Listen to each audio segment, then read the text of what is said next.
Good morning. Good morning. Wow, what a great experience just being here, isn't it? Our whole life has been a journey to this moment. What a great moment to be in, isn't it? And we're sharing it together. And I fully believe the unexpected always comes bearing gifts. And I want to share a little story about how that kind of appeared to me. Travel light, a concept that I will fully admit is not very complex, is it? We've all kind of heard it before. But I also have to admit to you, it took me 10 years and an unexpected journey across the ocean to even begin to understand how I could incorporate this into my life and see it transform my life in extraordinary ways. And it's still a journey that I'm on. 10 years ago, I saw a title to a book that was very intriguing to me. I always remember the title once I saw it one time, and the title was, "Where Are We Going So Fast?" Good question, isn't it? I also have to admit to you, I didn't buy the book. I was probably in a hurry. I don't know, but I didn't buy the book. But I always remembered that. Now, 10 years later, the follow-up question to that kind of came to my mind while I was on this journey that I'm going to share with you. And the follow-up question was, not only where are we going so fast, but why are we trying to take so much with us? Why do we do that? September 5th, 2011, just a little over a year ago, I found myself on a plane headed for Madrid. I got off the plane, got onto a bus, headed to a city in northwest Spain called Pamplona. Anybody familiar with the Running of the Bulls? I was not there for the Running of the Bulls. I'm crazy, but I'm not that crazy. I got off the bus, and I took this backpack out from underneath the bus. I put it on my back. I found an ancient trail called the Camino de Santiago. It's been traveled for over 1,200 years. You just find the path. There's no tour guide. There's no group that you go with. You just find the path and start walking. It's marked by symbols of scallop shells and yellow arrows, and you hope you can stay on the path because most of it is not in civilized area. You're between small villages and sometimes going through large cities. And I began a walk that was going to cover 28 days and 350 miles. Now this pilgrimage it begins in many different places. This is probably the most traditional one across northern Spain. And it always ends in the same place, Santiago, because the Cathedral of Santiago is there, and it's said that the remains of St. James were entombed in this cathedral, so pilgrims travel there. The pilgrims come from every race, creed, and culture, every traditional teaching on the planet to travel this Camino de Santiago. And there's as many reasons for traveling the Camino as there are pilgrims. So why was I there? Well, actually, it wasn't a why, it was a who. There she is. This is the adventurous love of my life. Her name is Karen. She looks innocent, doesn't she? Do not believe that. If you spend enough time with Karen, she will eventually talk you into going on adventures, unexpected adventures, that you would never sign up for with your own rational mind. But that's just part of her charm. It's part of who she is. Now, in 2005, Karen actually went on the Camino de Santiago with some other family members. She didn't ask me to go. I was glad she didn't ask me to go. I didn't want to go, right? But she went. Now, she's halfway through the journey. I get a phone call from Spain. It's Karen. She's physically exhausted. Her feet are injured. She's got toenails lifting off of her toes from blisters underneath. And she's saying to me, "Ted, I don't know what I was thinking. I don't know what, please, do not ever let me do anything like this ever again." I said, "Babe, I'll do that. I can do that for you," right? She arrives home a few weeks later. She finishes the journey. You know, she hobbles across Spain. She comes home. She's literally limping for over a month. Eventually, the wounds heal. And when they heal, something unexpected happens. She wants to go back. Now, she doesn't want to just go back. She wants to go back with me. She said, "This is my dream," right? This is my dream. Now, let's keep this in mind. Of all the years that Karen and I have been together, not once have I ever looked at her and said, "Let's go for a walk." I've never, ever said that. Ever.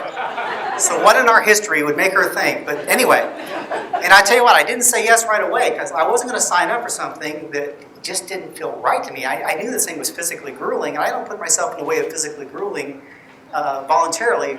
That's just not my style. So, but 5 years later, I finally said yes. She didn't nag about it. She wasn't persistent about it. I just knew that dream was out there. And I came to the conclusion that if this is her dream to share this experience with me, I better do it while I'm maybe still physically capable to make this happen. And we spent a year in preparation, we got on the plane, and now we're on the path of the Camino together. Now there's an agony and an ecstasy to the Camino. The agony is the physicality of it. You're carrying large weights on your back, you're walking for extended periods of time, day after day after day, and typically speaking, the body is just not prepared to do that. I don't care how much you train to do that. The typical day on the Camino is you get up, you eat a little bit of breakfast, you dress very much like this, you strap on this backpack, and this is the backpack I had with me, and you begin to walk, and you keep walking, and you keep walking, and you keep walking. You stop only for small breaks, maybe to eat some lunch, and you keep walking. And eventually, mid to late afternoon, you're just looking for a place to stay. You are physically exhausted, you just want to sleep for the night. But you're not looking for a Marriott, you're not even looking for a Motel 6, you're looking for something called an albergue, which is a pilgrim house where you can, for a few euros, you can spend the night. And here's what it looks like. Oops. There we go. Not exactly 5-star accommodations, right? You stand in line hoping you can get one of these bunks. You stand in line to get to the showers. You stand in line so you can hand wash your clothes for the next day. And then you finally drop into one of these bunks and you sleep one of the most beautiful sleeps you can possibly imagine. Trouble-free, sound-free sleep, unless somebody's snoring. Right? There's usually a snorer in the midst of the group. Now, you're not sleeping well because these mattresses are comfortable. I think some of these mattresses have been around for the whole 1,200 years of the Camino, I'm pretty sure, you know? You just sleep because you're exhausted. You get up the next morning and you do it all over again. But that doing it all over again is part of the ecstasy of the Camino. You're walking these beautiful trails. Suddenly the external noise of the world subsides. And with it, the internal noise of our thinking subsides. And suddenly you're hearing life in a whole different way. What I discovered on the Camino was sometimes life whispers to us. It doesn't shout, it whispers. And what it was trying to tell me for years, I just couldn't hear it through all the noise. And you settle into this beautiful place called the moment. Our whole lives have been a journey to this moment. Our whole lives. And I may miss it if I'm not present with it. And when you're in this moment, because on the Camino, your whole life is just the next step. And the next step. And you're always stepping into the moment. And there's a beauty, there's a symmetry, there's a harmony about it that's exquisite. And what I realized, we live a lot of times not living in the moment at all. We do a lot of what I call time traveling. We get our little time capsules and we go off into the past. And you know why we typically go off into the past? So we can experience pain that should be over with. It's called regret and resentment. Somebody said something 3 days ago, 30 years ago, and I'm still thinking about it. Or we get our little time capsules and we go off into the future.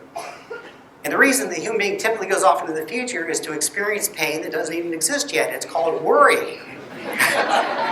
Let's just make stuff up. You know? Pain is part of the human experience. Suffering is optional. What I've come to truly believe, if you want to suffer, you have to leave the moment. Because 99.99999% of the time, every moment is exquisite, beautiful, perfect. But we have to be there to experience it.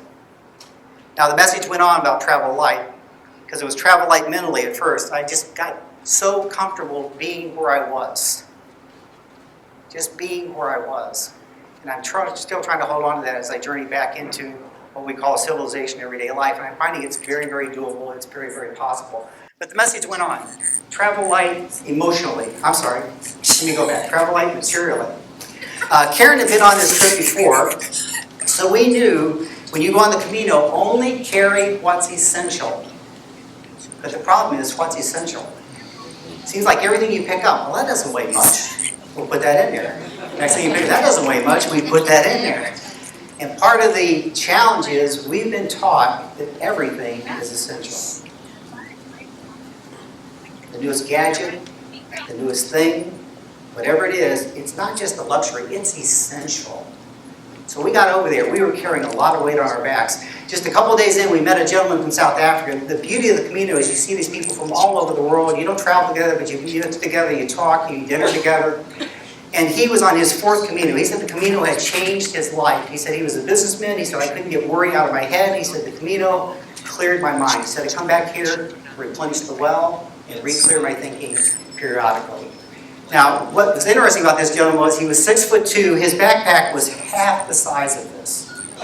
Half the size of this. Man, he could just clip along. He was one of the very few pilgrims we met that had no physical injuries. And what he was telling us was, he says, you have to learn to really realize that everything weighs something. He said you never want to carry more than 10% of your body weight on your back. Your back is not made for carrying weight. That's not where you gain weight. You know? So he said anything over 10% is you're going to put stress on your body. And he said eventually something's going to break down, and we were all experiencing that.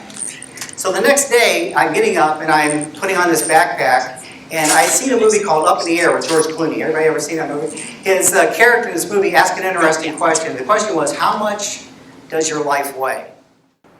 Interesting question. Well, when I was putting on that backpack that morning, I remember that question, and the answer was really obvious, too much. Because my life was in that backpack, and it weighed way too much. And it was almost like the Camino said, wait a minute, Ted, step back. There's more to that question. And immediately what came to mind was, it weighs too much on my back, and it weighs too much back home. I started thinking about all the stuff I've got in boxes, stuck under beds, stuck in closets, stuck in things I have not seen in years. Can you relate to that? I haven't seen them in years. How important could that stuff possibly be? I'll probably never see them. Somebody else will have to dig through them and say, what is this? You know? So I made a commitment, and I'm still in the process of doing that. Getting rid of stuff. Now, I looked up the full quote when I got back, and I carried it in a laminated form in my day planner because I want to kind of keep it in front of me. But here's what the character, his name was Ryan Bingham, played by George Clooney, said in that movie. He said, how much does your life weigh? Imagine for a second that you're carrying a backpack. I want you to pack it with all the stuff that you have in your life. You can start with the little things. The shelves, the drawers, the knickknacks. And then let's start adding some larger stuff. Clothes, tabletop appliances, lamps, TVs, laptops. The backpack should be getting pretty heavy by now. But let's go bigger. Your couch, your cars, your home. I want you to stuff it all into that backpack.